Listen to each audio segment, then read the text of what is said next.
Bismillahirrahmanirrahim. Assalamualaikum warahmatullahi wabarakatuh. Innal hamdalillah nahmaduhu wa nasta'inuhu wa nastaghfiruh wa na'udzu billahi min syururi anfusina wa min sayyiati a'malina. May yahdihillahu fala mudhillalah wa may yudlil fala hadiyalah. Asyhadu an la ilaha illallah wahdahu la syarikalah wa asyhadu anna Muhammadan abduhu wa rasuluhu la nabiyya ba'da. Allahumma salli wa sallim wa barik ala Muhammad wa ala alihi wa sahbihi ajma'in. A'udzu billahi minasyaitonir rajim. Bismillahirrahmanirrahim. Wal 'asr. Innal insana lafi khusr illa alladziina aamanu wa 'amilus sholihat wa tawashaw bil haqq wa tawashaw bis sabr. Shadaqallahul azim. Amma ba'du. Bapak-bapak, ibu-ibu, jamaah Masjid Raya rahimakumullah. Senantiasa kita memuji dan bersyukur kehadirat Allah Subhanahu wa taala dalam setiap kesempatan atas segala karunia yang Allah berikan kepada kita. Nikmat yang sangat luar biasa. Tidak terhingga. Tidak terhitung. Dan tidak bisa dihitung. La tuhsuha. Sehingga bersyukur itu wajib hukumnya. Syukur itu kan terima kasih. Inilah yang diajarkan oleh Nabi kita Muhammad sallallahu alaihi wasallam. Allah senantiasa ingat kita, orang yang tidak bersyukur itu akan diancam dengan azab yang pedih. Dan syakartum la azidannakum wa la in kafartum inna adzabi lasyadid. Baik Bapak Ibu jamaah subuh rahimakumullah. Kita lanjutkan kembali kuliah subuh hari ini mengangkat tema tentang amal. Amal itu bahasa Arab, Pak. Amila, amalan. Apa arti amal itu? Amal itu perbuatan. Kalau kita bicara tentang amal, ada dua amal. Amal soleh dan amal sayyi'at. Amal baik dan amal buruk. Kedua-duanya ini banyak Bapak Ibu. Amal soleh jelas, amal sayyi'at itu jelas. Nah, di dalam Islam ternyata amal ini atau amal soleh ini mempunyai peran penting dalam kehidupan ataupun kematian sampai kepada mahsyar. Ada sebuah ungkapan Bapak Ibu, setelah kita lihat-lihat ini entah hadis Nabi atau bukan. Kemungkinan kalau hadis Nabi hadisnya dhaif, tapi ternyata kemungkinan bukan. Ad-dunya mazra'atul akhirah. Dunia itu tempat bercocok tanam untuk negeri akhirat. Kalau kita ingin agak keren sedikit, dunia ini tempat berinvestasi Bapak Ibu untuk kebahagiaan abadi. Orang-orang yang tidak berinvest di dunia, tentunya dia akan mengalami kerugian di akhirat. Jangankan orang yang tidak berinvestasi akhirat, banyak dia invest akhirat, ternyata masih ada juga yang rugi Bapak Ibu. Orang muflis. Itu orang yang rugi. Amal solehnya banyak, tapi dia rugi. Kenapa? Karena dia banyak melakukan amal sayyi'at. Sehingga dia mengalami kerugian. Itulah mengapa kita perlu ada semacam hitungan Bapak Ibu. Amal soleh ini harus banyak, harus baik, dan harus disegerakan. Itu amal soleh. Jangan sampai kita termasuk orang yang lalai di dalam beramal soleh. Lalai bagaimana? Waktu kita banyak, tapi kita tidak gunakan untuk kebaikan. Waktu kita banyak, tapi tidak kita gunakan untuk mengingat Allah. Kita hanya duduk saja, kita hanya menghabiskan waktu kita dengan handphone kita. Entah itu main game. Karena yang namanya dunia ini memang sifatnya itu gulu, permainan, lalai Bapak Ibu. Kita mungkin tidak begitu tahan Bapak Ibu berzikir untuk 1 jam, 2 jam Paris. Tidak kuat. Tapi kalau main HP, tahan gitu Pak. Atau yang sudah kecanduan game, setengah hari tahan main game Pak. Bahkan banyak orang yang sampai ngedrop Bapak Ibu, masuk rumah sakit karena permainan game, karena HP. Ada yang matonya belong.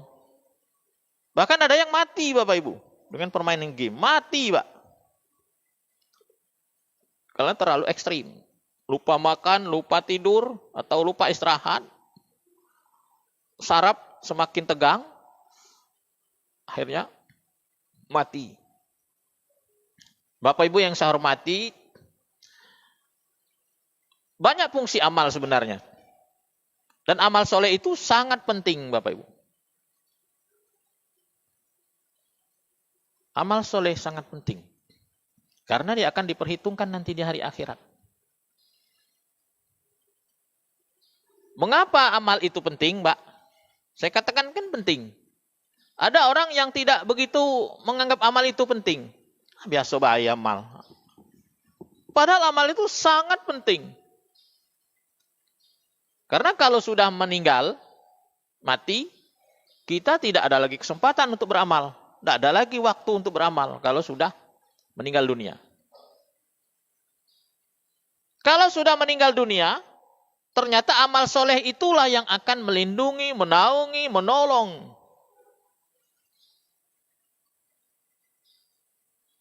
Kalau sudah mati, nah kan terlambat. Yang ada hanya penyesalan. Kalau sudah mati tidak bisa balik lagi. Bapak Ibu jamaah subuh rahimakumullah. Kalau kita melihat tentang amal, semua manusia ini beramal. Termasuk orang kafir pun itu beramal soleh, Pak. Amal soleh itu kan amal kebaikan. Ada orang dilanda kesusahan, orang beriman bantu, orang kafir bantu juga. Lihat tsunami Aceh. Berapa banyak orang yang tidak beriman bantu itu? Apakah ini tidak dicatat oleh Allah? Dicatat, Pak. Amal orang kafir itu juga dicatat dan akan diperlihatkan nanti di hari kiamat. Tapi bukan untuk dibalas. Jadi kalau orang yang beriman itu dicatat, itulah yang akan mengikat amal itu dengan keimanan. Tapi kalau tidak beriman, dia dicatat dan akan diperlihatkan. Sedih kalau kita diperlihatkan amal, tapi amal itu tidak ada guna. Itulah nasib orang-orang yang tidak beriman. Bapak Ibu jamaah subuh rahimakumullah. Amal soleh itu ada manfaatnya di dunia, ada manfaatnya di alam barzah, ada manfaatnya di saat di padang mahsyar, ada juga manfaatnya di hari akhirat setelah padang mahsyar. Padang mahsyar itu awal manusia dihisab, diperhitungkan. Setelah di padang mahsyar, apalagi guna amal itu? Ada apa? Termasuk dia akan menaikkan derajat kita nanti di surga. Di padang mahsyar itu pengadilan yang sangat teliti sekali.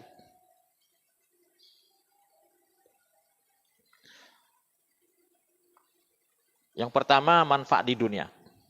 Orang yang beramal soleh itu akan mendapatkan atau amal soleh itu bisa mendatangkan kebahagiaan, ketenangan.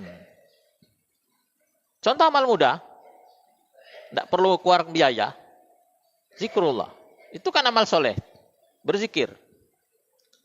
Beda dengan meditasi di luar Islam. Kalau kita sebutkan tafakur, zikrullah, itulah meditasi di dalam Islam. Sangat beda jauh meditasi di luar Islam yang mungkin dia hanya kontemplasi istilahnya. Dia pejam mata, dia kosongkan pikiran, hanya fokus satu titik, fokuskan terus. Tenang saja. Itu bukan meditasi Islam. Tafakur di dalam Islam dikenal dengan tafakur. Dikenal dengan zikrullah. Kita tidak memfokuskan kepada titik, Bapak Ibu. Tapi kita memfokuskan kepada Allah. Fokus kepada Allah. Fokus kepada kebesaran-kebesaran Allah. Melihat alam, melihat ciptaan Allah. Fokus ke situ. Akhirnya kita akan mengucapkan subhanallah. Akhirnya kita akan mengucapkan Allahu Akbar. Akhirnya kita akan mengucapkan alhamdulillah. Seperti itu. Membawa ketenangan. Ala bidzikrillah tatmainnul qulub. Ini dalilnya jelas. Atau kita ingin coba, Pak. Boleh dicoba. Kan orang ini banyak yang kesusahan secara ekonomi, Bapak Ibu. Banyak orang yang susah secara ekonomi. Penghasilannya itu tidak mencukupi. Kita bawa uang, cari orang yang memang sangat susah. Agak banyak bawanya, Pak. Jangan 1.000. Boleh coba. Bawa agak 100.000 lah di kantong. Cari nih uang yang susah nih. Yang mungkin memang sangat butuh nih. Bawa 100.000. Beri uang yang kita bawa 100.000 itu. Dengan orang yang sangat susah.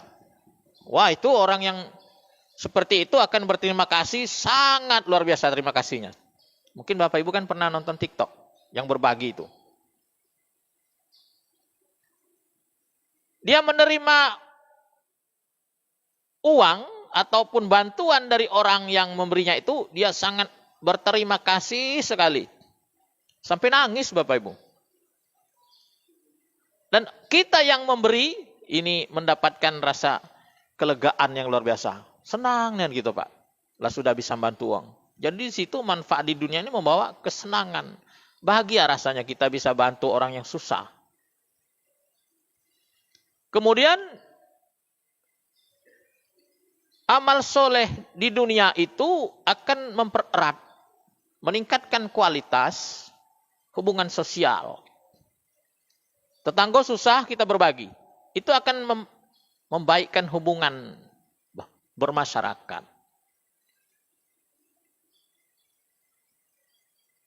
Ini harus kita hidupkan kembali, kepekaan sosial Bapak Ibu. Banyak orang-orang yang ekonominya itu lemah. Atau kita biasakan untuk berbagi.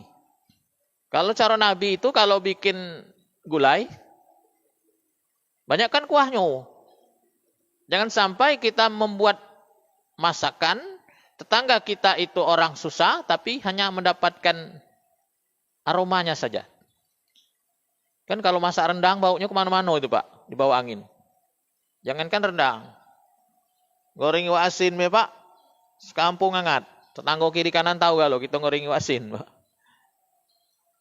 Konsep Nabi ini konsep berbagi. Sedikit sewang jadilah. Memang untuk mempraktekkan berbagi ini tidak mudah. Sekali lagi tidak mudah Bapak Ibu.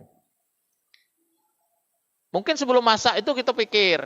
Karena kita ini cenderung untuk masak itu pas-pasan, Pak. Takut mubazir. Kalau kita masak itu sudah pikirkan, nih lebih kan paling tidak untuk si anu lah. Lebihkan masak, Pak. Itu bukan artian mubazir. Mubazir itu sudah dimasak banyak-banyak, tidak dibagi dengan tetangga, akhirnya tidak dimakan berlebih sampai basi. Nah itu mubazir. Tapi kalau sudah di dalam hati kita berniat, masak agak banyak belah. Kalau Wong sebelah nak nyicip masak anakku belum. Masak pindang umpama, Pak. Kata Pak Asbi, jangan kuahnya banyak dibanyakkan. Ikannya itu ada pulau, masa kuahnya sekuali.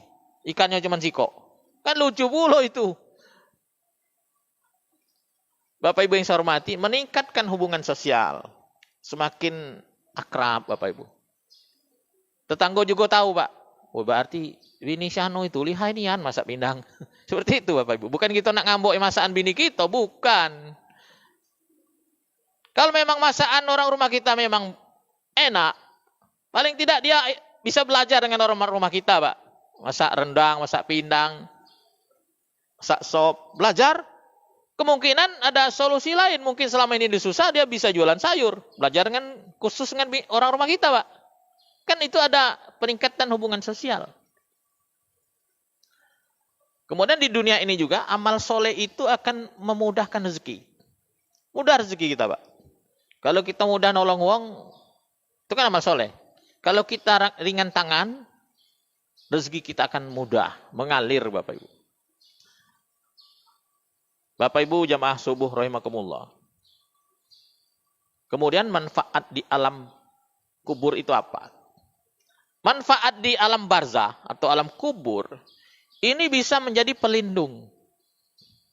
Menjadi benteng, Pak. Ada amal-amal tertentu yang memang disuruh oleh Nabi untuk melakukannya. Apa itu? Baca Quran. Baca Quran itu ada bacaan khusus. Al-Quran ini kan banyak, Pak, 30 juz. Kita mungkin semalam tidak bisa baca 30 juz. Tapi ada surat-surat tertentu yang fungsinya itu dijelaskan di dalam hadis, bisa menghindari azab kubur. Kalau dibaca setiap malam. Walaupun dia itu seorang yang banyak dosa mungkin. Karena manusia tidak ada yang tidak berdosa. Ada yang sedikit, ada banyak. Mungkin ada yang sangat banyak.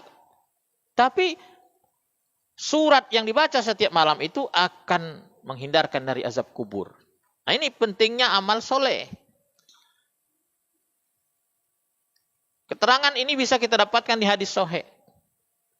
Al-Quran surah Al-Muluk itu kalau dibaca setiap malam menghindarkan dari azab kubur. Walaupun dia seorang pendosa. Menghindarkan azab kubur.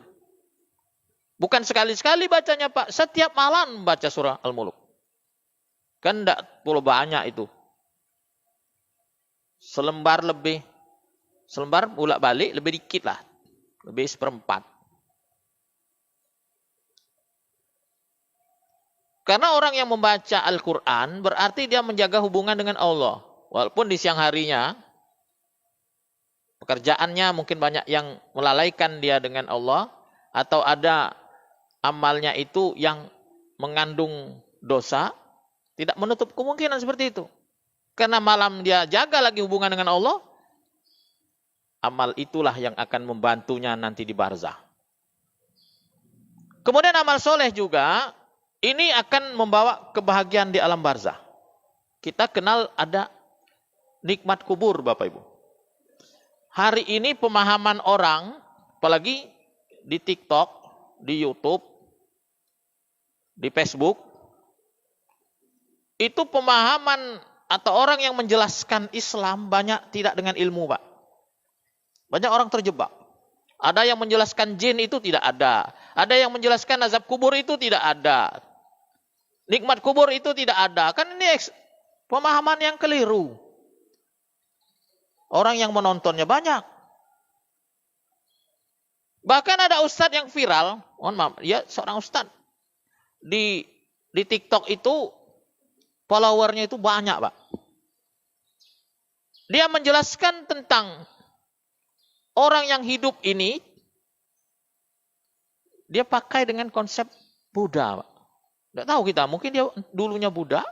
Bahwa yang kita hadapi sekarang ini adalah akibat kita dari masa lalu katanya. Kan Buddha seperti itu. Kita lahir, hari ini kita berbuat baik, nanti kita menjadi apa? Nah seperti itu. Sudah jadi ustadz kondang dia. Saya lupa namanya. Pertama saya sering ikuti, bagus kajian ini. Ternyata dia mengeluarkan pemahaman seperti itu. Ini konsep Buddha ini. Kalau kita tidak jeli, bisa juga terjebak di dalam pemahaman yang salah. Orang awam banyak terjebak di situ, Pak. Orang awam ini banyak terjebak. Dia lihat itu di media sosial, misal nih, ada orang meninggal dunia. Ini orang artis mungkin disorot atau dalam film-film lah, entertain, azan di kuburan, banyak itu Pak. Orang-orang awam menyangka, inilah Islam. Kalau mati diazan di kubur. Padahal tidak seperti itu. Bahkan itulah mungkin perlunya sebuah tim, kalau dia memang ceritanya cerita Islam, tim seleksinya itu orang-orang yang mumpuni dalam hal keislaman.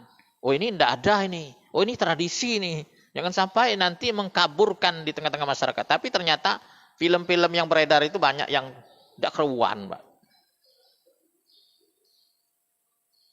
Jadi manfaat di alam barzah itu sangat luar biasa tentang amal soleh. Kemudian di padang mahsyar, Bapak Ibu. Di padang mahsyar itu semua manusia dibangkitkan oleh Allah.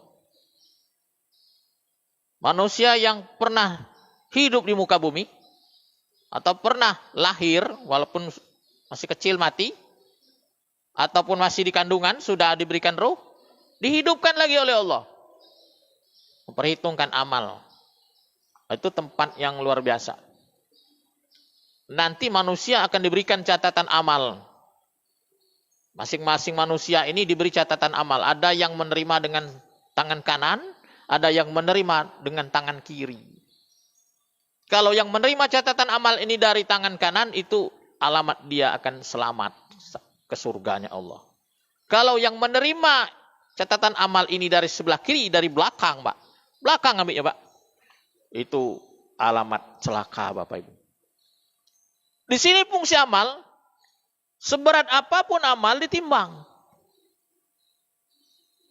Ditimbang.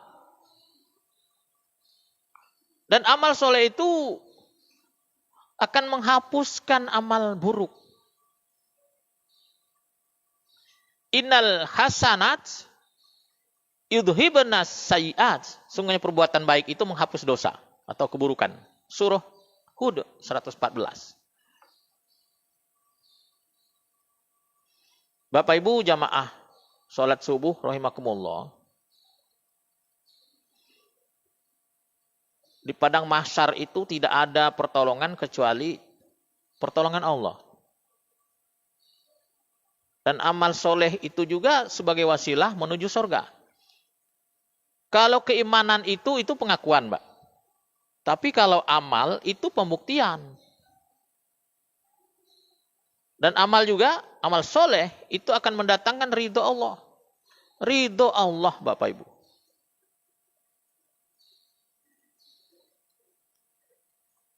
Bapak Ibu jemaah subuh yang saya hormati. Dan amal soleh itu juga akan meningkatkan derajat seseorang. Coba Bapak Ibu kita cek. Orang yang hafiz Quran itu beda makomnya, Mbak. Orang yang bacaannya bagus, itu kan amal soleh juga. Bacaannya bagus, beda dengan orang yang bacaannya tidak bagus. Orang bacaan bagus, apa? Makomnya. Dia di depan Bapak Ibu. Jadi imam. Ada dua orang, sama-sama bisa baca Quran, satu bacaannya merdu, bagus. Itu yang didulukan untuk jadi imam. Karena tidak semua orang bisa baca Al-Quran secara bagus, Bapak Ibu.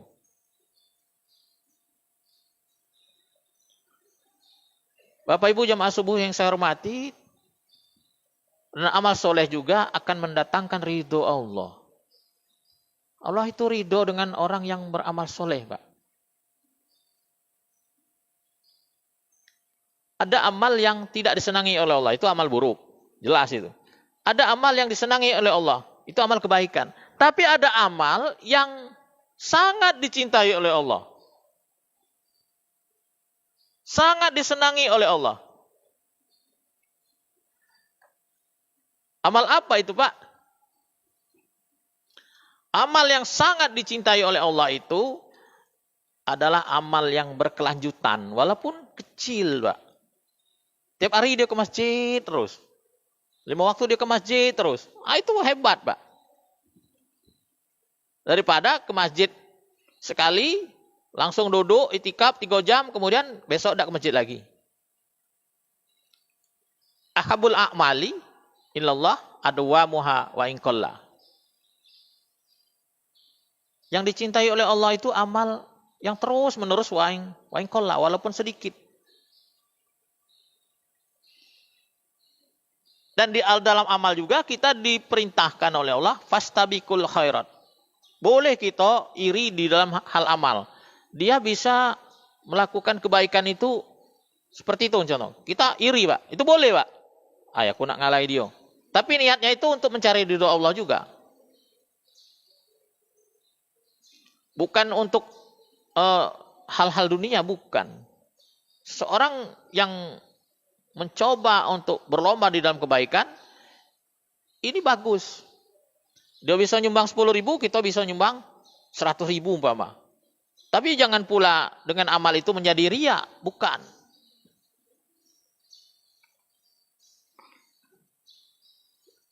Jadi amal ini sangat penting.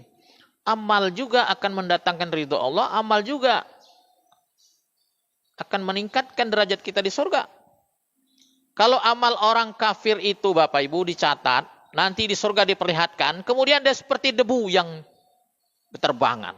Ditengokkan dulu amalnya. Dulu dia sering amal soleh, banyak amalnya bagus-bagus, diperlihatkan. Saking banyaknya mungkin menggunung, kemudian datang angin. Selesai.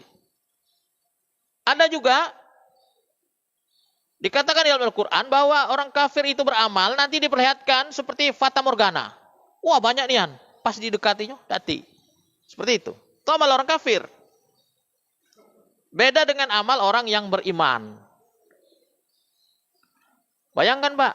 Sebesar debu dicatat, diperlihatkan. فَمَنْ يَعْمَلْ مِثْقَالَ ذَرَّةٍ خَيْرًا يَرَهُ وَمَنْ يَعْمَلْ مِثْقَالَ ذَرَّةٍ شَرًّا يَرَهُ. Sebesar dzarrah. Diperlihatkan. Berarti amal orang kafir itu juga dicatat. Kan diperlihatkan. Itu untuk apa gunanya? Untuk biar dia kaget. Jangan sampai dia nanya, ya Allah aku dulu pernah beramal ya Allah. Udah perhatikan, ini amal kau di dunia dulu banyak. Tapi tidak beriman. Selesai Bapak Ibu. Bapak Ibu yang saya hormati, kesempatan untuk beramal soleh hanya sewaktu kita masih hidup inilah. Kalau sudah di barzah tidak ada lagi kesempatan kita. Untuk berzikir, untuk sholat, untuk apa, puasa, tidak ada lagi. Jangan sampai waktu yang diberikan oleh Allah ini terlewatkan begitu saja tanpa amal soleh. Boleh kita membuat sebuah apa namanya itu. Di dalam hidup ini tidak ada hari tanpa amal. Ada orang yang mempunyai moto, tidak ada hari tanpa zikir. Tidak ada hari tanpa baca Quran. Ada orang one day one juz. Itu hari 1 juz, Pak. Kalau saya belum sanggup itu mungkin. Mungkin ada hal-hal yang bisa memaksakan kita atau membuat program one day one juz. Kita ikut halakoh mungkin. Di situ dipantau oleh seorang murabinya. 1 hari 1 juz. Atau melok, atau ikut dengan kelompok pengajian mana. Kan hari ini sudah canggih, Pak. Siapa yang sudah conteng, Pak? Nah, sudah. Minggu depan lagi. Jadi dalam 1 minggu itu, 1 bulan itu bisa khatam 4 kali. Bisa, Pak. Orangnya orang 30 mungkin. Bisa, bahkan lebih Bapak Ibu. Nah, bacaan-bacaan itu bukan hilang begitu saja. Itulah amal soleh dicatat oleh Allah. Hari kiamat nanti dia akan meningkatkan derajat. Kita disuruh baca nanti di hari kiamat, bacaan yang pernah kita baca. Di situ semakin meningkat. Hafalan juga disuruh dibacakan nanti di hari kiamat. Sampai hafalan kita mentok. Hati lagi. Apa lagi nak dibaca? Karena kita hafalnya dikit. Nah itulah kita baca nanti. Akan meningkatkan derajat. Kalau orang yang hafiz 30 juz, mungkin dia suruh baca 30 juz di hadapan Allah. Terus meningkat. Sampai makom yang tertinggi di hadapan Allah. Jadi beramal solehlah.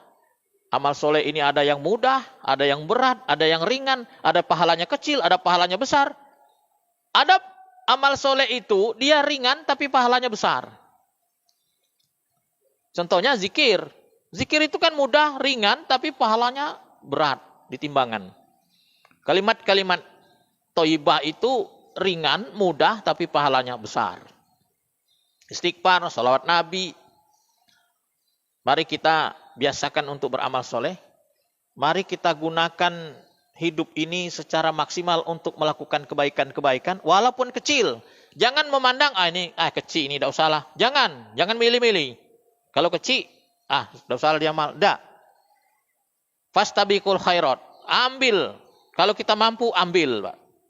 Kerjakan amal soleh itu walaupun kecil. Teruskan amal soleh itu, dawamkan, istiqomahkan. Nanti di situ akan mendatangkan cinta Allah kepada orang yang beramal secara istiqomah. Ini saja Bapak Ibu. Terima kasih. Wassalamualaikum warahmatullahi wabarakatuh.